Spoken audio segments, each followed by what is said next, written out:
올가을, 조용히 번진 한 문장이 있었다. 삼촌은 두 번째 아버지 화려한 스포트라이트가 아니라 집안 얘기에서 출발해 전국 포털 메인과 커뮤니티를 흔들어 놓은 한 장면의 중심에 빈에서가 서 있었다. 추석을 앞둔 어느 날, 그는 친삼촌에게 수억 원대 플래그십 세단의 키를 건넸다. 누군가는 멋지다를 외쳤고 또 다른 누군가는 과하다를 던졌다. 숫자가 큰 순간, 감정의 회로는 쉽게 양극화된다. 그런데 논란이 커질수록 오히려 선명해진 것이 있었다. 이 사건의 핵심은 값비싼 금속 덩어리가 아니라 오랜 시간 쌓인 마음의 빚과 약속, 그리고 무명 시절을 버틴 한 사람의 내력이라는 사실이다. 그날 저녁 대구의 한 골목. 오래된 식당 창가의 잔이 살짝 부딪히는 소리가 났다는 전언이 돌았다. 동네 상인들은 어린 시절부터 삼촌과 조카가 함께 밥 먹던 모습을 떠올렸다고 했다. 그 집 아이. 결국 해냈네의 화려한 보도자료도, 대대적 사진 촬영도 없었다. 반짝이는 건 차체였지만 전달 방식은 의도적으로 소박했다. 스튜디오 조명 대신 오후 햇살, 호텔 연회장 대신 익숙한 동네 입구, 길게 준비한 멘트 대신 짧고 분명한 한마디. 그는 삼촌 앞에서 낮은 목소리로 말했다. 이제는 제가 갚을 차례예요.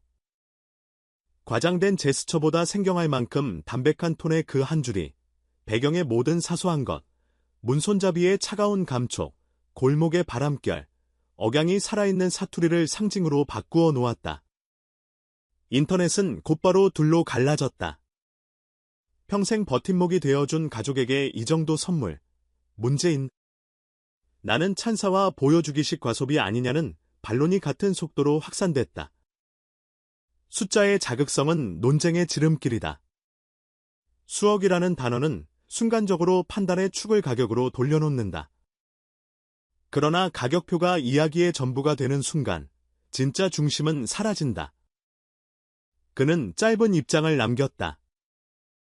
보여주기 목적이 아니며, 가족이 무엇보다 소중하고, 받은 은혜에 비하면 이 선물은 작다는 취지였다. 톤은 단단했지만 끝부분이 살짝 떨렸다고 한다. 그 떨림은 스타의 완벽한 발성에서 나오는 것이 아니라 실제 시간을 통과해온 사람에게서만 묻어나는 진동에 가깝다. 왜 하필 삼촌일까? 이유는 과거에 있다. 대구에서 이름 없이 시간을 보낼 때 삼촌은 늘 가까이 있었다. 겨울바람이 연습실 문틈으로 들이닥치던 날 건네주던 따끈한 국물 한 그릇. 막차를 놓친 밤 슬그머니 밀어주던 택시비. 공연장 뒤편 좁은 대기실.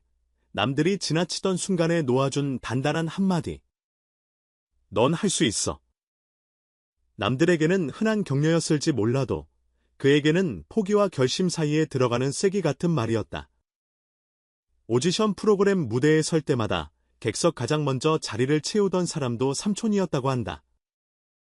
박수가 줄까봐 더 크게 손을 들어 올리던 그 한 사람.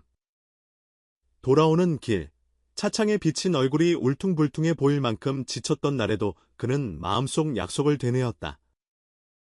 언젠가, 꼭 갚겠다. 그 선젠가가 바로 이번 추석 직전 성큼 다가왔다. 흥미로운 건 선물의 방식이었다. 번화한 매장 앞이 아니라 동네 입구를 택했고, 현란한 플래시 대신 햇살에 장황한 연설 대신 짤막한 인사를 붙였다. 누군가에게는 조회수를 위한 장면이었겠지만 그는 기념을 위한 장면을 만들었다. 사진과 해시태그 대신 기억과 존중을 선택했다. 이건 쇼가 아니라 삶의 결론에 가까운 의식이라는 메시지.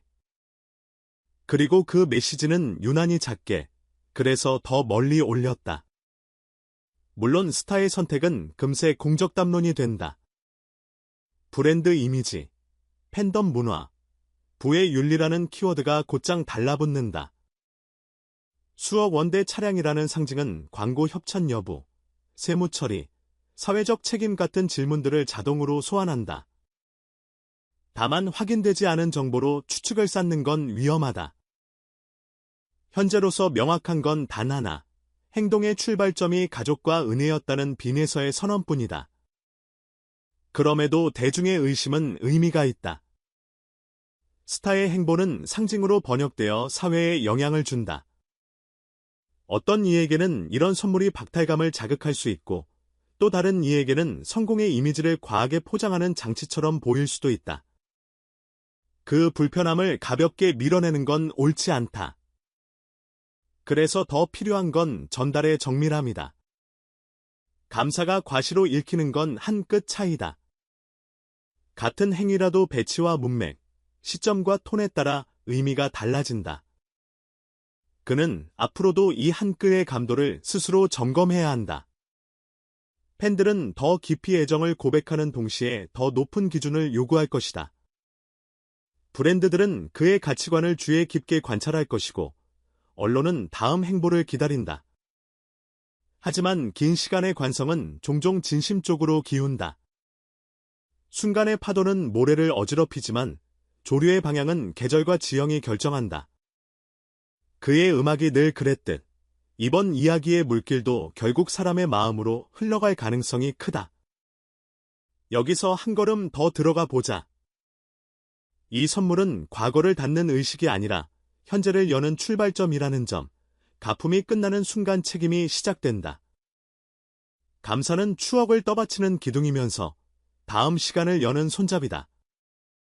오늘 삼촌에게 건넨 키로 끝나는 게 아니라 내일 누군가의 삼촌형 선배가 되어 같은 장면을 다른 사람에게 건네는 것으로 이어져야 한다.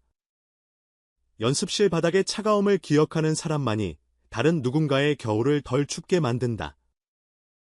무대 위 박수는 금방 사라지지만 삶을 지탱하는 짧은 말 한 줄은 오래 남는다. 언젠가 그는 또 다른 누군가에게 말할 것이다. 넌 반드시 된다. 그때야 비로소 오늘의 장면은 완성형에 가까워진다. 다시 논쟁으로 돌아가 보자. 과한가? 정당한가? 이 질문은 사실 소비윤리의 이본법을 넘어 감정의 경제학으로 들어간다. 고가의 선물을 둘러싼 불편함은 대체로 보여주기라는 프레임에서 나온다. 그런데 보여주기의 본질은 누구에게, 무엇을, 어떻게 보여주려 했는가에 달려있다. 많은 스타가 대중에게 보여주려 한다면 그는 단 한 사람에게 보여주려 했다. 그 한 사람의 시간 속에 남고 싶어 했다. 그 차이에서 진심은 설득력을 얻는다. 물론 그럼에도 불구하고 공인의 행위는 공개의 영역에 들어오는 순간 다시 해석된다. 이 불가피한 충돌을 부드럽게 만드는 건 투명한 언어와 꾸준한 행동뿐이다. 오늘의 선물이 내일의 기부, 모레의 멘토링, 그리고 매일의 배려로 이어질 때 과시라는 프레임은 설 자리를 잃는다. 대구라는 지역성도 놓치기 어렵다. 서울 중심의 스토리텔링에서 한 발 비켜나 있는 도시, 묵묵히 축적한 시간의 정서, 사투리의 온도. 이 배경은 이야기의 결을 바꾼다. 화려함의 중심에서 던졌다면 자극이 됐을 장면이 생활의 중심에서 건네지며 설득이 되었다. 골목의 빛과 오래된 가게의 냄새, 동네 사람들의 기억이 프레임의 바깥을 채우며 스토리를 단단하게 만든다. 결국 장소는 메시지의 일부다. 진심은 편안한 장소에서 가장 또렷해진다. 이 지점에서 팬덤 문화의 동학도 읽힌다. 팬은 스타의 재능뿐 아니라 서사를 사랑한다. 서사를 움직이는 동력은 역설적으로 성공보다 빛과 가품이다. 빛이 있어야 가품이 있고, 가품이 있어야 이야기의 호흡이 생긴다. 오늘의 키전달은 그 호흡이 한번 크게 들썩인 순간이었다. 팬덤은 이런 순간의 감정의 공명을 느끼고, 그 공명이 지속되면 충성도가 높아진다. 그럼 브랜드는 무엇을 보나? 말과 행동의 일관성이다.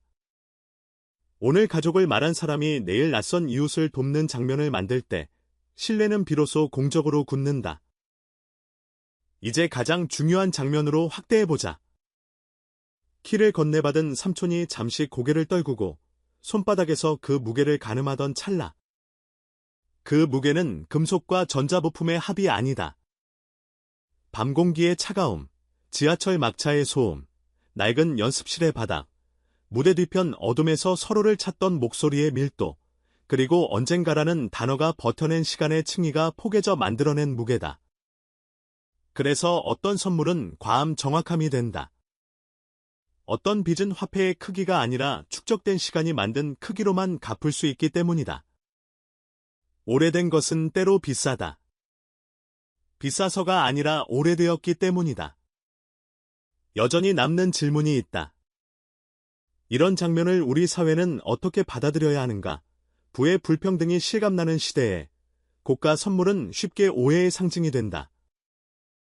그렇기에 이 장면을 기념해서 기여로 확장하는 전략이 필요하다.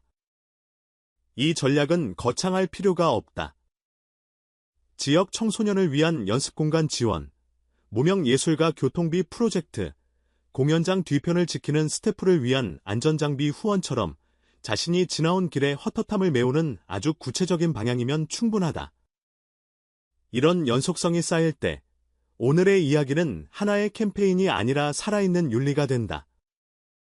그리고 마지막으로 이 이야기의 첫 문장으로 다시 돌아간다.